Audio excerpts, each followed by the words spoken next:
क्या 2021 की जनगणना में भी नहीं गिनी जाएगी जातियां? वरिष्ठ पत्रकार दिलीप मंडल द प्रिंट में लिखते हैं, अगर आप सरकार से पूछेंगे कि देश में कितनी गाय या भैंस या घोड़े या गधे या ऊंट है, तो सरकार आपको इनकी संख्या बता सकती है। इनकी उम्र, नस्ल और लिंग की भी जानकारी सरकार के पास है। भारत में पालतू पशुओं की गणना 1919 से लगातार हो रही है। 20वीं पशुगणना के आंकड़े पिछले दिनों सरकार ने जारी किए और बताया कि गायों की संख्या कितनी बढ़ गई है और किस तरह कुछ पशुओं की संख्या घट रही है। पिछली पशुगणना के आंकड़ों के साथ ताजा आंकड़ों की तुलना से मवेशी जगत के बारे में गहरी जानकारियां मिलती है।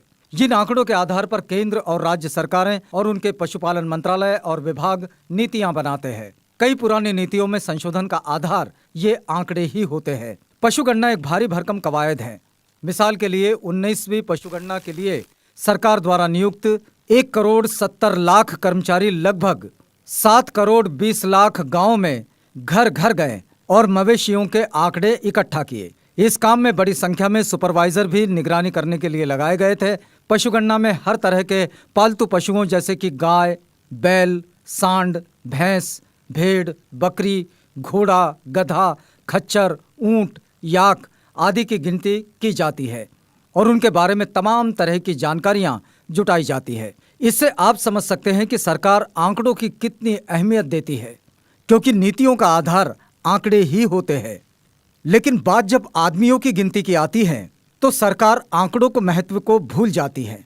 भारत में अगली जनगणना 2021 को होनी है, लेकिन अभी तक तय नहीं है कि सरकार इस जनगणना में भारतीय समाज के बारे में तमाम जानकारियां इकट्ठा करेगी या नहीं और जातियों की गणना होगी भी या नहीं। ऐसा भी नहीं कि भारत में जाति जनगणना नहीं हुई है। भारत में जनगणना का इतिहास पुराना है। यहाँ पर 1878 से जनगणना हो रही है। 1881 के बाद से हर 10 साल में होने वाली जनगणना 1941 के अपवाद को छोड़कर हर बार हुई है। 1941 में जनगणना न होने का कारण दूसरा विश्व युद्ध था। 1931 तक हर जनगणना में जातियां भी गिनी गई थी, लेकिन आज़ादी के बाद जातियों की गिनती बंद कर दी गई। इसलिए ऊंट और बैल की संख्या बता पाने में सक्षम सरकार आज ये नहीं बता सकती कि देश में कितने ओबीसी है या देश में कितने ब्राह्मण हैं या ठाकुर या यादव या कुम्हार या आदि जाति के लोग हैं। नहीं, इन जाति समूहों की आर्थिक स्थिति, शिक्षा, नौकरी, व्यवसाय, उनके जमीन के मालिकाने और उनके परिवार के आकार आदि के बारे में ही कोई जानकारी सरकार के पास है। भारत में अगली जनगणना की तैयारियां चल रही है। इस बार की जनगणना में डिजिटल तरीकों का भी बड़े पैमाने पर इस्तेमाल होना है। क्या इस बार की जनगणना में जातियों की गिनती होगी? NDA 1 के दौरान केंद्रीय गृह मंत्री राजनाथ सिंह ने प्रेस कॉन्फ्रेंस करके देश को बताया था कि 2021 की जनगणना में ओबीसी की गिनती की जाएगी। हालांकि उन्होंने सिर्फ ओबीसी की कैटेगरी को जनगणना में जोड़े जाने की बात की थी और ये स्पष्ट नहीं किया था कि तमाम जातियों की गणना होगी या नहीं। लेकिन 2019 के चुनाव में जीत के बाद बनी सरकार तो इस बारे में कुछ बोल ही नहीं रही है। NDA के सहयोगी दल JDU के सांसद कौशलेंद्र कुमार ने जब लोकसभा में एक सवाल पूछकर यह जानना चाहा कि सरकार अगली जनगणना में विधिवत तरीके से जाति जनगणना कराएगी या नहीं, तो सरकार ने इसका कोई सीधा जवाब नहीं दिया और कह दिया कि जनगणना में SC ST की गिनती की जाती है। जाहिर है कि सरकार इस बारे में स्पष्ट तौर पर कुछ भी बताना नहीं चाहती। कई मीडिया रिपोर्ट में ऐसा कहा जा रहा है कि 2021 की जनगणना के लिए जो फॉर्म बने हैं उनमें जातियों का कॉलम नहीं है। भारत में क्यों होनी चाहिए जाति जनगणना?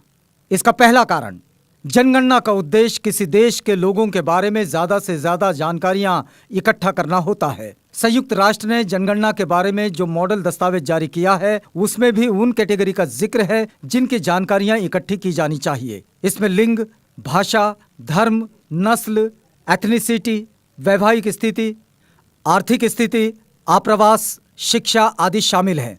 भारत के जनगणना कमिश्नर की वेबसाइट भी जनगणना के उद्देश्यों के बारे में बताती है कि इसका उद्देश्य समाज की तमाम आवश्यक जानकारियां जैसे कि आबादी, आर्थिक गतिविधियां, सामाजिक और सांस्कृतिक पहलू, आप्रवास आदि के बारे में विश्वसनीय जानकारियां हासिल करना है। जाहिर है कि भारत में सामाजिक स्थितियों को समझने के लिए जाति एक महत्वपूर्ण आधार है। दूसरा कारण, जिस कारण से भारत में जातियों की जनगणना होनी चाहिए, भारत में जातियों पर आधारित सैकड़ों सरकारी कार्यक्रम और नीतियां हैं। मिसाल के तौर पर केंद्र और राज्य सरकारों ओबीसी और सवर्णों को आरक्षण देती है। अलग जातियों और उनसे जुड़े पेशों के लिए कार्यक्रम चलाती है। ओबीसी का तो डेवलपमेंट फंड भी बनाया गया है, लेकिन ये सब कुछ बगैर किसी आंकड़ों के हो रहा है। इसलिए आरक्षण का सवाल भारत में हमेशा विवादों को जन्म देता है, क्योंकि ये नीति तथ्यों और आंकड़ों पर आधारित नहीं है।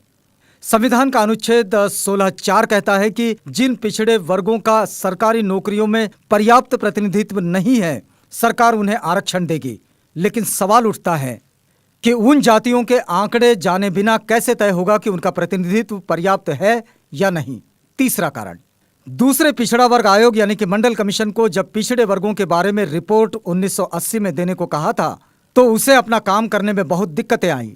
उसे उन समूहों की स्थिति का अध्ययन करना था जिनके बारे में आंकड़े आखिरी बार 1931 में जुटाए गए थे। लगभग 50 साल पुराने आंकड़ों और कुछ सर्वेक्षण आदि के आधार पर अपनी रिपोर्ट देने के बाद मंडल कमीशन ने सिफारिश की कि अगली जो भी जनगणना होगी उसमें जातियों के आंकड़े भी जुटाए जाए। मंडल कमीशन की रिपोर्ट के 40 साल बाद भी हालात जस के तस है। हमारे पास जाति आधारित नीतियां हैं, लेकिन जातियों के फैक्ट नहीं है। चौथा कारण, आर्थिक संसाधनों के आवंटन में दिक्कत। केंद्र सरकार ओबीसी विकास के लिए राज्य सरकारों को फंड देती है, लेकिन किस राज्य को कितना फंड दिया जाए इसका कोई आधार अब तक नहीं बन पाया है, क्योंकि किस राज्य में कितने ओबीसी है ये सरकार को पता ही नहीं है। इसलिए राज्यों की कुल जनसंख्या के आधार पर यह फंड जारी होता है।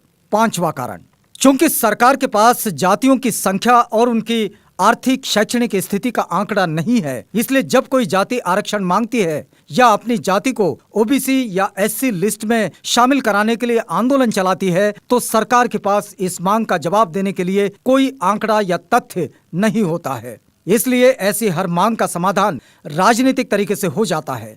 मांग करने वाली जातियां भी इसे समझती है और इसलिए यह आंदोलन अक्सर बेहद उग्र और हिंसक होते हैं ताकि सरकार को झुकाया जा सके। छठा कारण, चूंकि जातियों के आंकड़े नहीं हैं, इसलिए मंडल कमीशन लागू होने के बाद जो राष्ट्रीय पिछड़ा वर्ग आयोग बना, आज तक किसी जाति को ओबीसी की लिस्ट से बाहर नहीं कर पाया है, क्योंकि किसी जाति के बारे में उसे ये नहीं पता कि उसकी हैसियत अब बेहतर हो गई है।